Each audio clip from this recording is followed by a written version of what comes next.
Hey, fellow retirees and those who are saving up and working toward retirement, I want to talk a little bit today about how much stress you've had, during the last two, three big market downturns.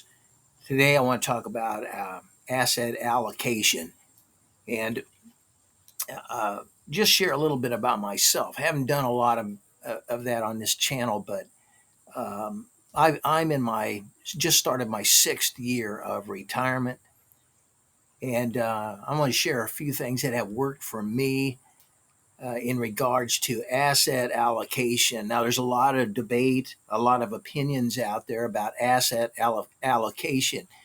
How much exposure do your retirement savings have to the stock market, the Dow Jones? That's a big deal. Something you need to really be dialing in on. And I just want to share this is what has worked for me. Um, when I began to research my retirement and plan on my retirement date, um, I landed upon a formula it's been around. It's been pretty popular. Not so much today, but it's work. Like I said, it's working for me. And I'm not a financial advisor. I'm giving you my opinion, a little bit about my experience, my journey. But I found the formula, and the guy basically said this, that the older you get, the less exposure you should have to the stock market, to equities.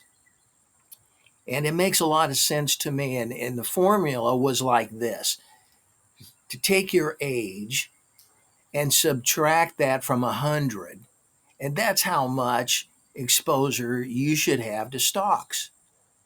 And for me, I'm 69 years old, so right now I should have 31% of my assets wrapped up, my retirement assets wrapped up in the stock market, and I'm pretty close to that. I'm not.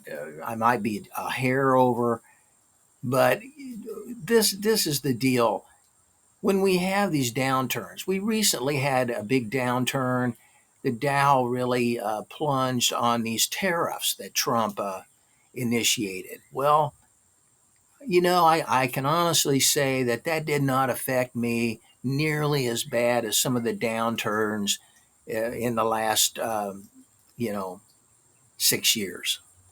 Just, or for that matter, even when I was growing my retirement savings in the over the last 20, 25 years, some of those big monster downturns, I just haven't stressed as much lately because I have less exposure to the stock market. And as I get older, I will have less exposure to the stock market. Now, like I said, all kinds of different opinions out there. Dave Ramsey, right now, has been saying this for a long time. He puts 100% of his retirement holdings in the stock market. He just lets it rip. Well, that has worked. Uh, that's worked pretty good for the last 20 years or so because we've been in a historic long bull market. But what happens when things get seriously headed the other direction? You know, there are things that could really set that off. A major financial collapse, a depression, a World War III, a lot of things could factor in on this. And I'm just not one of these people that want to have 100% of my retirement assets wrapped up in the stock market. Uh, I must admit, when I have too much exposure, I fret. I run to my account and I'm checking, reading, watching the news events, pulling my hair out. Nah, I don't need that kind of stress and grief in my retirement years. I just don't. And there's other formulas, you know. Gosh, they give you exposure to, still having 50, 60% of your retirement assets in the stock market when you're 65 and 70 years old. No, no. That's not for me. Again, this is what has worked for me. And what I have done, I've got my assets wrapped up in some in equities. I shared with you about 31%. And then you should have some of your assets wrapped up in bonds. That mitigates risk quite a bit, still allows gain.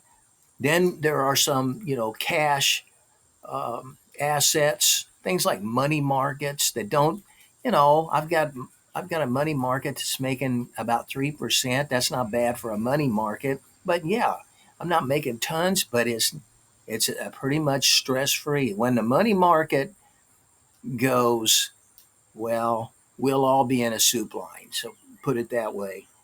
Then there's alternative funds. I have several of those. The point is, I don't have more than 31% of my retirement assets in the stock market. And the assets that I do have in the stock market, the funds that I've invested in, are real close to being index funds. Now, that index funds are a great idea. The one big fund that I have is modeled after an index fund. It's all blue chip, all established United States companies, just solid, rock solid, and that has provided enough growth that I've done real well over the last 6 years.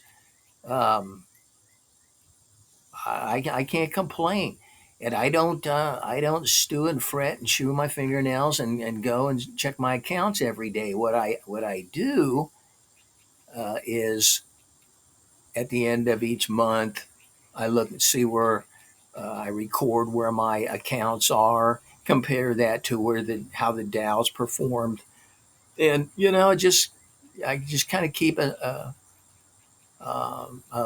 bird's eye view on how it's going. But I certainly don't stress like I did when I was really ramping up 25 years ago, trying to uh, really have some risk and grow my account. Those days are done. I don't worry about it. It's it's just not worth it at this stage of the game. Right now, I'm looking like I, my money that I'm pulling out, and one of my videos in the future will be about the 4% rule, and there's been some changes in that as well. But I'm not worried about it, and the way things are looking right now, and the way it's trending, it's probably going to have money in that account when I die. My kids are probably going to get some of it. Ideally, I think it'd be nice to know and time that better and zero it out. But those of you with kids will understand the humor behind that.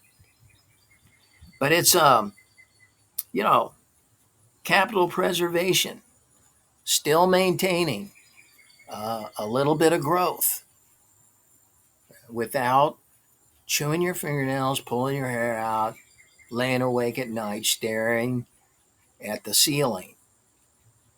Hey, enjoyed having you come and watch my video today. And do me a favor, like this video and subscribe to my channel. These are the kind of videos, they're more practical. This is a life journey type of video, and I'm going to do more of that. I think people respond to that better. But enjoy your day, retirees, and those of you who are planning on it, don't get too stressed out.